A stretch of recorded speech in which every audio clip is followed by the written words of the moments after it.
Christmas expert because I have no idea how many days are left till Christmas. Today is what, Thursday, December 20th, 20, and I ran into a Christmas miracle. And by miracle I mean when a government official actually calls you back. When you leave a message, you know, how many times did that happen to you? Well, it happened to me already twice. I think last time it happened also on Christmas. Basically, I'm researching these trailers, you know, RGN double drop heavy haul trailers. And the regulations are all different. Like in Canada, every province even different. Like Western Canada is different from Eastern Canada, and then of course the US states have their own rules. And I started researching this, and the biggest problem I find with double drops and RGNs is the lack of space. You can get a mechanical double drop, and then you'll have like 29-30 feet of space, which is great, but most of them are just rated for only like 35 tons, you know, and I want to get into more serious stuff like 75, 77 tons, which is under 80. And if you get like a heavy-duty low boy, kind of like a construction trailer with no decks front and rear, then you know your deck, the usable space is only like 24, 25. Okay, sometimes 26 feet. You know, which is nothing. You're paying, you know, $50,000, $60,000, $70,000 for a trailer, and all you have to play with is like 25 feet of space on average.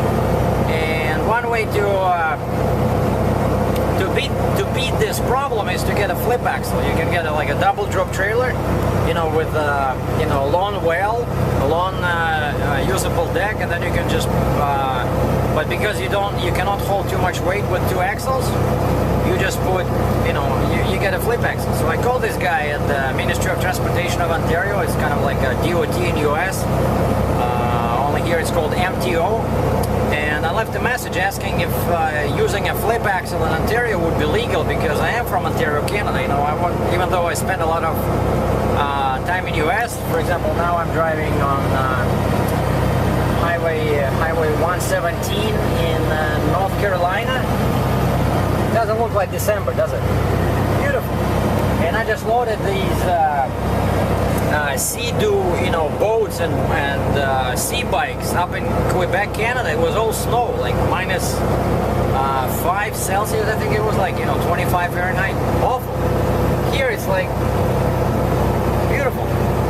So I'm heading towards South Carolina. I have to do a couple of more drops. But anyway, so I called this guy and I left a message. Of course, they're never available to answer your call. They're too busy writing new regulations so they can get more fines from us. And surprisingly, that guy called me back today, and he's like a MTO or DOT inspector. He knows his stuff, and he's quoting regulation numbers from memory. According to Regulation 905, Clause C, you can. And I'm Jesus, who is this guy? He's not human. But anyway, he told me that flip axles, you still have to be compliant with with the kingpin laws. Like up here in Canada, we allow 41 feet from the kingpin to the middle between two axles if you have two axles, or to the middle axle if you have three axles. You cannot be more than 41, right? And when you have a flip axle, that's what happens. As soon as you put it down, your trailer becomes 52.5 feet long, and your kingpin distance is all screwed up. And he said, you can have it up, no problem. But in Ontario, if you put it down, you'll have to get a permit. And he said it'll be up to the officer who's issuing the permit whether to approve it or not. And I'm saying, wait a second, that flip axle is like $14,000. So you want me to, I can't take a chance like that, right? Add $14,000 to the cost of the trailer, and then to discover that I cannot use it in Ontario. But I know they use them in the States. I see them all the time running with those stupid flip axles on the back. But, personally, I don't like them, because now imagine what happens is that I'm sent to, let's say, a John Deere or a Caterpillar plant to pick up, let's say, a loader, and I can, if I have a detached trailer, I can either, you know, unhook the front part, which takes, you know, it's not exactly like a 2-minute procedure, right? Just got some espresso Americano from McDonald's. As usual, it takes 2 people, the clerk who never knows which buttons to push, and the manager, because I said I want Americano, 2 small espressos, hot water. And I said, and usually they call the manager, and the clerk smiled, a girl, and she said, hey, you know, Jim, you know, help me out. But it's not a bad coffee, you know. It's much cheaper than at Starbucks, like $2 as opposed to $2.75. But anyway, so let's say, so you know, they have a dock, right? They have like a 40-inch dock, specifically designed for you know, double drops and step decks. So why bother with your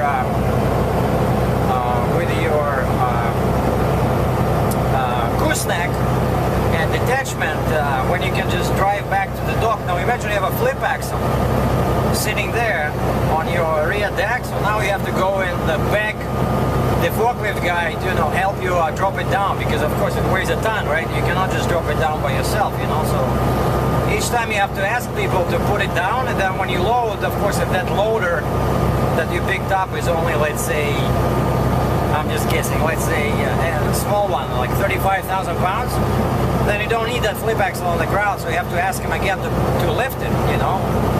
Because I know Globe trailers, they have this hydraulic thing where you push a button and the axle goes down and up. But you know, if the axle is if the mechanical axle is 14,000, I can only guess what that kind of setup costs. So basically, forget it. And then I said, this inspector said, so yeah, you know, you'd be better off with. Actually, he didn't say anything. They don't provide any recommendations. I said, what about fixed? Try them, 3 axles. And he says, yeah, the fixed, as long as they are compliant with this SPIF, SPIF, safe and productive infrastructure.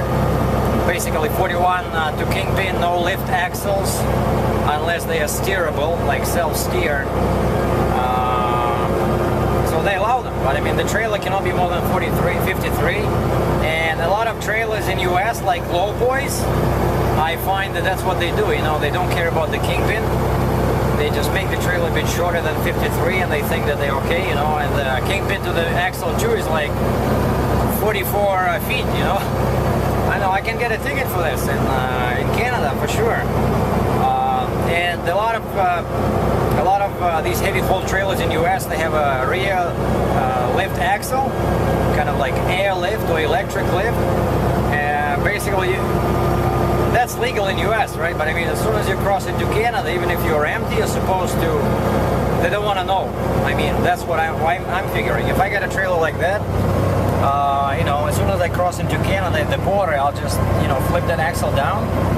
And I mean, how can they check? They're not gonna crawl under the trailer and see if it's liftable or not, right?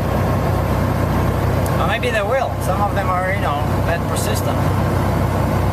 So there you go. I mean, so that was my Christmas miracle today on December 20th. I got a call from the MTO, DOT, Ontario official, telling me that flip axles are a no-go. I repeat, no-go.